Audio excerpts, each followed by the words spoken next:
तो हरी इच्छा से प्राप्त वो भी पा ली।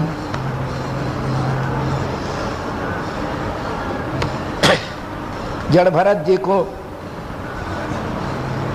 खेत के मेड़ पर बैठे हुए थे, बलि देने वाला भिल्लो ने आया, ये बलिदान के लायक अच्छा है, बहुत सुंदर है, हृष्ट पुष्ट है, चलो ले चलो। लेकर गए, उनको स्नान कराए और बढ़िया माला इत्यादि पहराए, खिलाए पिलाए। लोगों ने मस्त से खाए पिए, न उनको कोई चिंता है, नहीं कोई फिक्र है। कहा इसको अभी बलिदान देना है, इसको न कोई चिंता ही नहीं है जब हम मरने वाले हैं। टेस्ट दिखा रहा है, बैठा आनंद कर रहा है। ले गए लोग बलि गृह में, बलि देने के लिए तैयार किए। तलवार लेकर खड़ा हुआ भिलराज।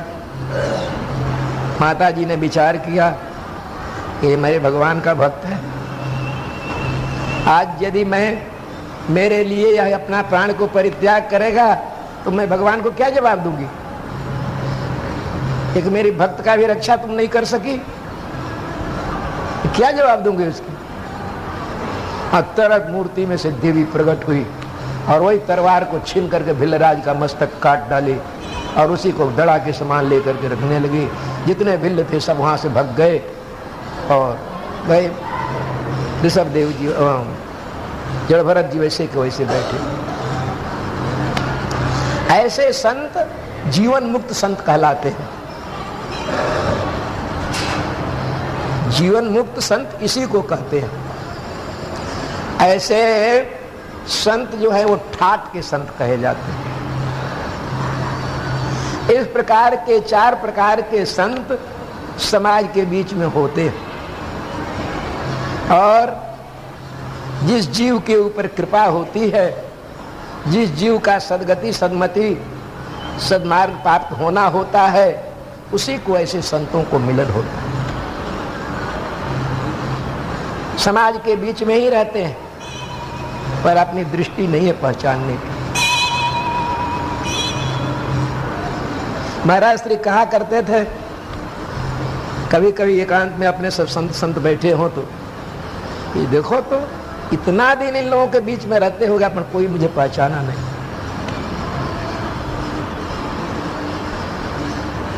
इन लोगों ने मुझे पहचान नहीं सका। तो कहने का मतलब ये है कि ऐसे संतों की पहचान जब ईश्वर कृपा होती है तब। ऐसे संतों के संग से अपनी बेड़ा पार हो जाता है, संसार बंधन कट जाता है, सब प्रकार के सुख की प्राप्ति होती है। पर यह कब होगा? जब इसे छोड़ेंगे तब। एक अधांगधरा के पास में एक कोई ब्राह्मण रहता था। उसने देवी का अनुष्ठान किया संपत्ति के लिए। देवी प्रसन्न हुई, स्वप्न में उसे कहा कि तू वृंदावन में रूप गोस्वामी नाम के संत रहते हैं, उनके पास पारस है, तू उनके पास से पारस मांग कर ले आ तो तेरा दुख मिट जाएगा, तुम्हें धन ही धन प्राप्त हो जाएगा। बेचारा पैदल चला, यहां से अनेकों कष्ट उठाते हुए वृंदावन पहुंचा। यमुना किनारे रूप गोस्वामी झोपड़ी बांधकर भजन करते थे, मधुकरी मांग कर लाकर खाते थे। उसने विचार किया जो मधुकरी मांग कर खाने वाला झोपड़ी में रहने वाले के पास संपत्ति होगा, फिर भी अजमाऊं तो सही। उसने प्रणाम किया, महात्मा से प्रार्थना किया कि महाराज हमें माताजी ने स्वप्न में समाचार दिया है कि रूप गोस्वामी वृंदावन में रहते हैं, उनके प्यास में पारस मणि है, तो पारस मणि मिल लिया तो तुम्हें धन की धनी प्राप्त हो जाएगी। उन्होंने कहा हाँ भाई, एक दिन मैं स्नान करने के लिए जा रहा था यमुना जी में, तो सामने एक सुंदर चमकता हुआ पत्थर मुझे दिखा, मैंने उस रेती में उसको डाल दिया। रेती में अमुक जगह पर पड़ा है, तुझे जरूरत हो तो ले जाए। उनके बताए हुए मार्ग को देखा, वहां पर गया, खोदा और उसको मिल गया। बड़े प्रसन्नता से उसको लेकर के चला। मार्ग में जाते जाते उसने विचार किया कि ये महात्मा के पास और कैसा संपत्ति होगा, ये इतनी बड़ी अमूल्य रत्न को फेंक दिए हैं। इनके पास अवश्य ही कोई इसी उत्तम संपत्ति है, हमको उसको प्राप्त करना चाहिए। और वह लौट करके आया, फिर महात्मा जी के चरणों में वंदन किया और कहा कि महाराज, आपके पास इससे उत्तम कौन सी संपत्ति है जिसके कारण आप इसको फेंक दिए, हमको उसे बताइए ना। कहा ये बेटा, यदि वह संपत्ति प्राप्त करना है तो इस संपत्ति को जमुना में डाला। और वह बेव से फेंक करके महात्मा का शिष्य बन गया और अंत में जो है सो भगवत प्रेम में मस्त होकर रहने लगा। तो इसके मतलब यही है, जहाँ काम तहाँ राम नहीं, जहाँ राम तहाँ काम, तुलसी कबहु न रह सके, रवि रजनी एक ठाम। यहाँ पर राम है वहाँ काम नहीं है, जहाँ काम है वहाँ राम नहीं है, जहाँ सूरज है वहाँ अंधेरा नहीं है, जहाँ अंधेरा है वहाँ सूरज नहीं है। इसलिए बंधुओं, सच्चा सत्संग की प्राप्ति के लिए जगत को छोड़ना पड़ता है। संतों के आशीर्वाद से जगत की संपदाएं भी मिलती है, पर वह परलोक के लिए नहीं होता, यह लोक के लिए होता है। अब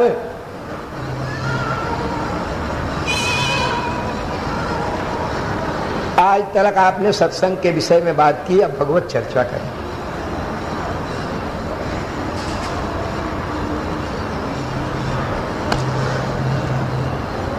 भगवान भक्त के कार्य करने के लिए 4 रूप में जगत में विद्यमान है। नाम रामस्य नाम रूपम च लीला धाम परात्परम, एतत् चतुष्टयम नित्यम सच्चिदानंद विग्रहम। नाम, रूप और लीला और धाम, 4 रूप में भगवान इस जगत में विराजित होते हैं, रहते हैं। और यह चारों भगवान का साक्षात स्वरूप है, चिदानंद स्वरूप है। नाम जप करने की वस्तु है, रूप ध्यान करने के लिए वस्तु है, चिंतन करने की वस्तु है, लीला अनुकरण करने के लिए और चिंतन करने के लिए, और धाम निवास करने के लिए। राम के धाम में निवास करके राम का चिंतन करते हुए, राम लीला का अनुकरण करते हुए भगवान के नाम का जप किया जाए तो यह लोक परलोक सभी साधन प्राप्त है। भगवान के नाम का महात्म विशिष्ट रूप से वर्णन किया गया। संत तुलसीदास जी कहते हैं, बंदो नाम राम रघुबर के, हेतु कृषानो भानु हिम करके। मैं रघुकुल श्रेष्ठ श्री राम के नाम का वंदना करता हूं। कौन राम? राम 3 हुए हैं, एक बलराम हुए हैं, एक परशुराम हुए हैं और एक दासरथी राम हुए। तो इसलिए कह रहे हैं कि मैं परशुराम का वंदन नहीं करता, मैं बलराम का नहीं वंदन करता। बंदो नाम राम रघुवर के, रघुकुल में श्रेष्ठ दशरथ नंदन श्री राम जो हैं उन नाम को वर्णन करता है। बलराम जी का राम नाम क्यों पड़ा? वो बलाधिक थे, बलवान थे, श्रेष्ठ थे, इसलिए उनका नाम बलराम था। परशुराम जी फरसा रखते थे, इसलिए उनका नाम परशुराम पड़ा। पर राम नाम ये चिदानंदमय, रमन्ते योगिनानन्ते सत्यानंदे चिदात्मने इति राम पदे नासौ परब्रह्म विलीयते। जो आनंद सिंधु सुख राशि सी करते त्रैलोक सुपासी सो सुख धाम राम अस नामा। वशिष्ठ जी नाम रखते हुए नाम का महात्म कह रहे हैं कि जो आनंद सिंधु सुख राशि, जो आनंद का समुद्र है, सुखों का राशि है, जिसको प्राप्त करने पे, जिसके सानिध्य में जाने पर, जिस नाम को जप करने पर जगत में सब प्रकार की सुख की प्राप्ति होती है और अंते चिदानंद आनंद की प्राप्ति होती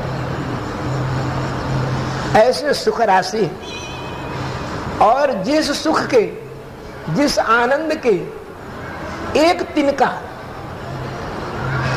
जो सीकर ते त्रैलोक्य सुपासी, सीकर એટલે सीक ना ऊपर जितना पानी का बूंद आवे उतना पानी, जगत को कितना आनंद प्राप्त हुआ है? सीकर जितना। आनंद सिंधु में से, आनंद समुद्र के अंदर से एक सीकर जगता आनंद जगत को प्राप्त हुआ है। जिस आनंद में भूला हुआ जगत ब्रह्मा को भी भूल जाता है।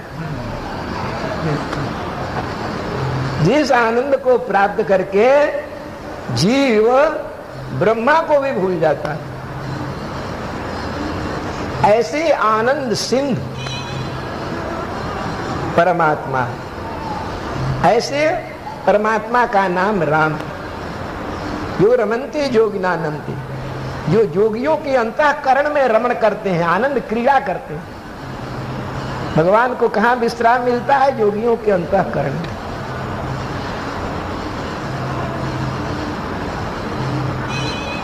जो सच्चित आनंद है, सच्चित आनंद એટલે जिसका अंतःकरण का आनंद है, जिसका आनंद सत्य है, जिसका आनंद स्थिर है, उसका नाम सच्चिदानंद कहा जाता है। अपने क्षण में पुत्र में आनंद आता है, क्षण में पत्नी में आनंद आता है, क्षण में धन में आनंद आता है, क्षण में नौकरी में आनंद आता है, और कभी सभी फीका लगता है। कभी ऐसा भी आता है कि सभी फीका भी लगने लगता है। तो अपनी आनंद नित्य नित्य बदलती रहती है, घड़ी घड़ी पर बदलती रहती है, उसमें परिवर्तन होता रहता है। जो आज आनंद देता है वो कल रुलाता है। परंतु परमात्मा का आनंद एक रस है, उसके आनंद में कभी फेर नहीं पड़ता है।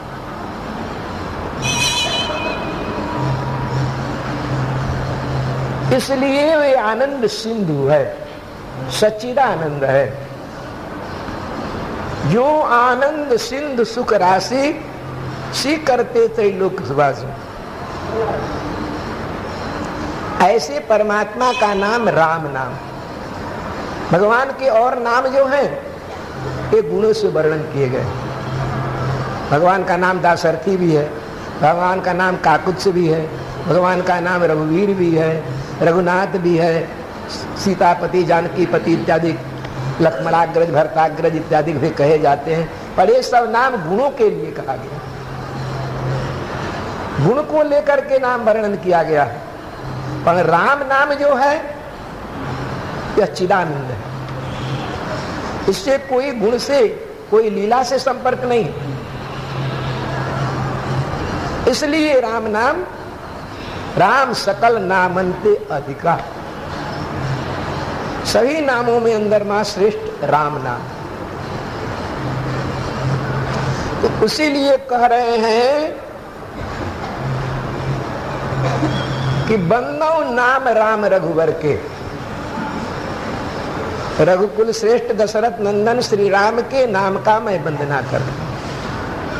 जो नाम का महात्मा कैसा है कि हेतु कृषानु भानु हिम करके,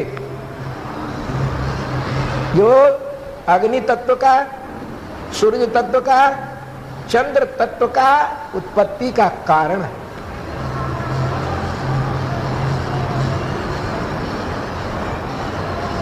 जो अकारो बहनी बीजस्यात्, मकारो अकारो अग्नि बीजस्यात्, मकारो बहनी बीज का, रकारो चंद्र बीजस्यात्, सर्वतः शीतलायते। अकार जो है ये चंद्र बीज, रकार जो है ये अग्नि बीज है। कृषाणु शब्द है, कृषाणु में से रो निकाल लीजिए तो क्या रह जाएगा? कसानु। ऐसे अग्नि का भी बोधक नहीं होता है। भानु में से आकार निकाल लीजिए क्या रह जाएगा? भानु। और हिमकर में से रो निकाल लीजिए तो हिमक रह जाएगा। इस प्रकार से, और ये तीनों ही पृथ्वी के अग्नि तत्व हैं, जल तत्व हैं, पृथ्वी तत्व। इन्हीं के द्वारा सारी सृष्टि का संचालन है, संरक्षण है। इसलिए प्रत्येक के हेतु एकमात्र राम नाम है।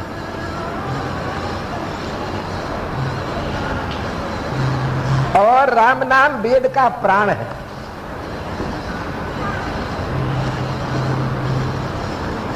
राम नाम यह वेद का प्राण माना जाता है।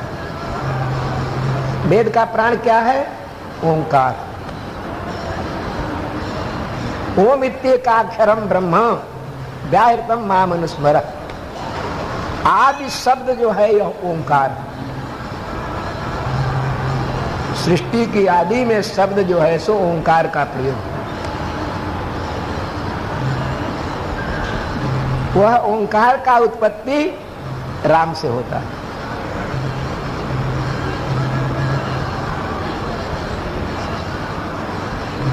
राम शब्द में कितने अक्षर हैं?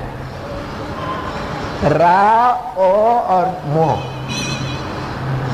रो, आ, मो है, तीन शब्द है।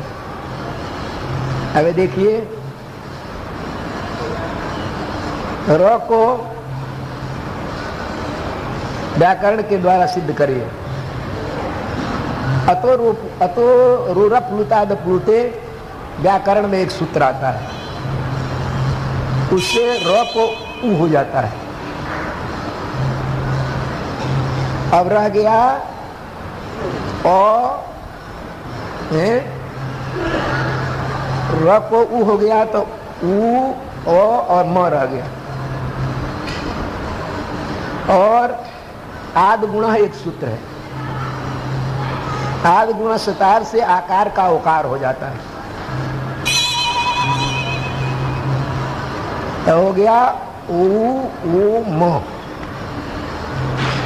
और एक मौन स्वारा सूत्र से मकार को अनुसार हो जाता है। इस प्रकार से राम से ओम बन जाता है।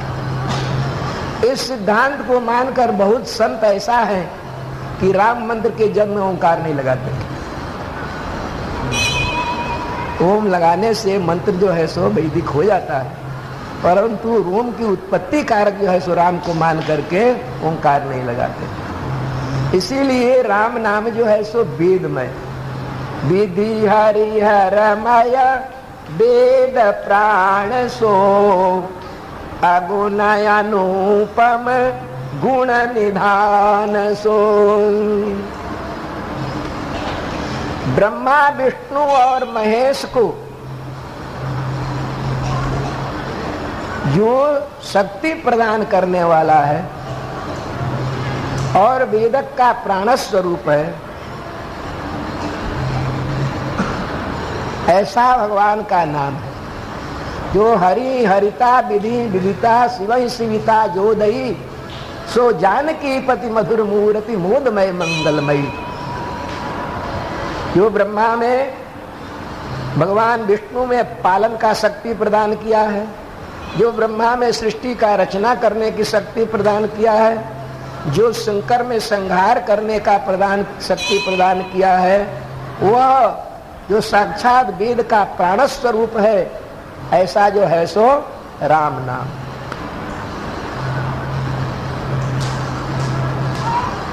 और इस मंत्र को महामंत्र मान करके, महामंत्र जय जपत महेशु काशी मुक्ति हेतु उपदेशु। जिस महामंत्र को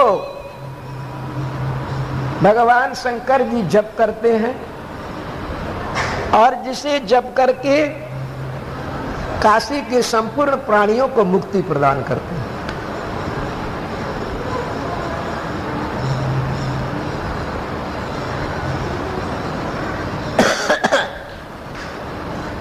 काशी में काश्यान मरणान मुक्ति। काशी में आप कोई भी कर्म न करें, पापी से पापी हो, पशु हो, पक्षी हो, जीव हो, चांडाल हो, सबको मुक्ति मिलती है। कैसे मुक्ति मिलती है? भगवान शंकर जी मरने के वक्त में उस जीव के जब मरता है उस वक्त में उसके कान में जाकर के सूक्ष्म रूप से और यह तारक मंत्र का उपदेश करते हैं, राम नाम का उपदेश करते हैं, जिसके द्वारा वह मोक्ष को प्राप्त करता है। जास नाम बल शंकर काशी देश सबहि सम गति अविनाशी। सम पापी पुण्यात्मा का विचार किए बिना सबको मुक्ति देते हैं। कबीर जी काशी में रहते थे। काशी में रहते थे, उन्होंने विचार किया कि काशी में रहने से सबकी मुक्ति हो जाती है, तो इसमें हमें भजन करने की क्या जरूरत है? हमको तो भजन करके मुक्ति लेनी है। जो कबीरा काशी मरे तो राम ही कौन निहोर। जो कबीर काशी में मरा तो राम के निहोरा करने की क्या जरूरत है? मुझे शंकर जी से मुक्ति नहीं लेनी है, मुझे तो राम से मुक्ति लेनी है। और जा करके काशी छोड़ करके और मरुभूमि में जाकर पड़ गए। काशी के पार जाइए तो कर्मनाशा वो कहलाता, मरुभूमि कहलाता।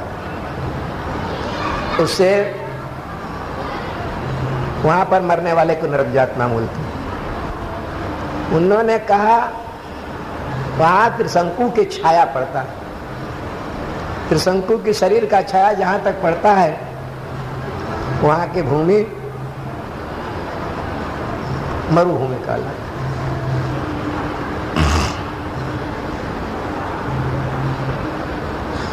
मगा काला मगा काला था।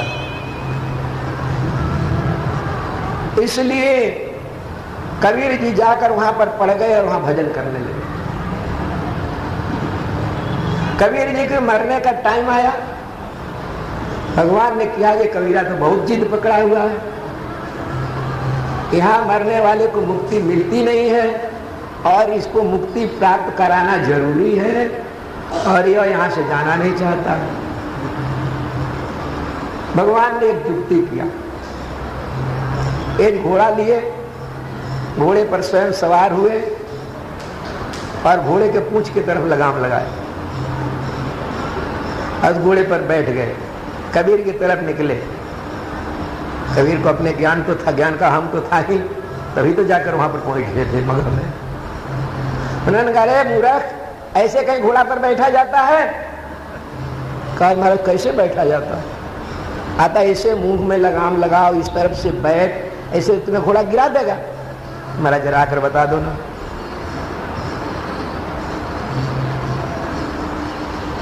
तो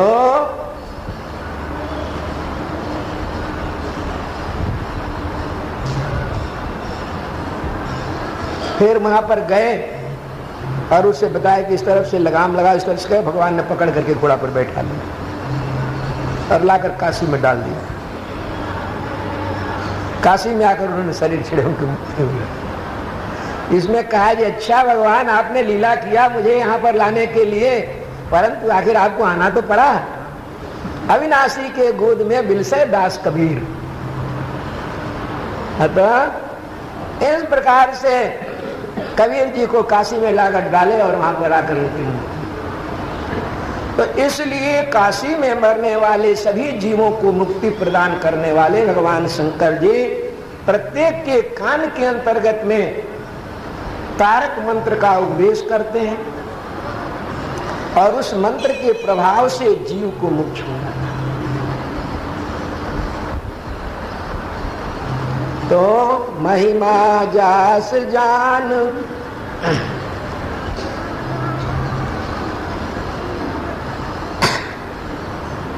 इस प्रकार से भगवान, यह राम नाम का महात्मा है, यह राम नाम की महिमा है जिसको कान में श्रवण पड़ते ही जीव को मुक्ति हो जाती।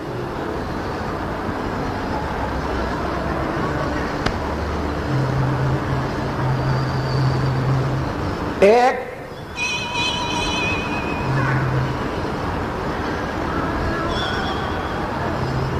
इस प्रकार राम नाम के महात्मा, अपूर्व अनंत महात्मा जो है सो वर्णन किया गया।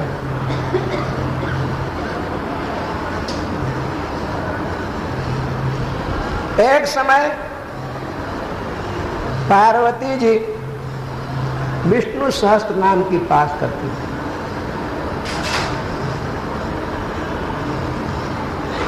भगवान शंकर जी को इच्छा हुआ कि आप दोनों साथ बैठ करके प्राण में पार्वती जी से कहे जी देवी आ जाओ हम साथ बैठ करके जेमेंगे। उन्होंने कहा महाराज अभी मुझे विष्णु सहस्त्र नाम का पाठ करना बाकी है,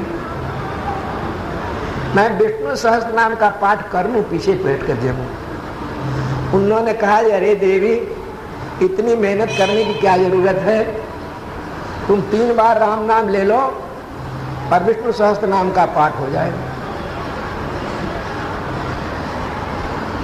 उन्होंने कहा ऐसी बात है। शंकर जी के ऊपर पूर्ण विश्वास था।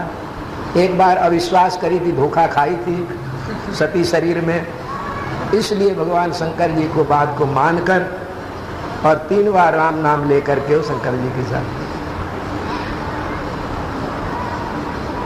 सहस नाम सम सुनि शिव बानी जपि जे पिय संग भवानी हर से हेतु हेर हरई को अकिय भूषण तिय भूषण ती को।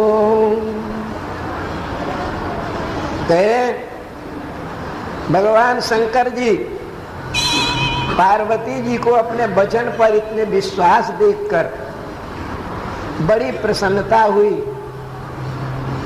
और पत्नी को अपने अर्धांग बना ली, स्वयं अर्धनारीश्वर बन गए।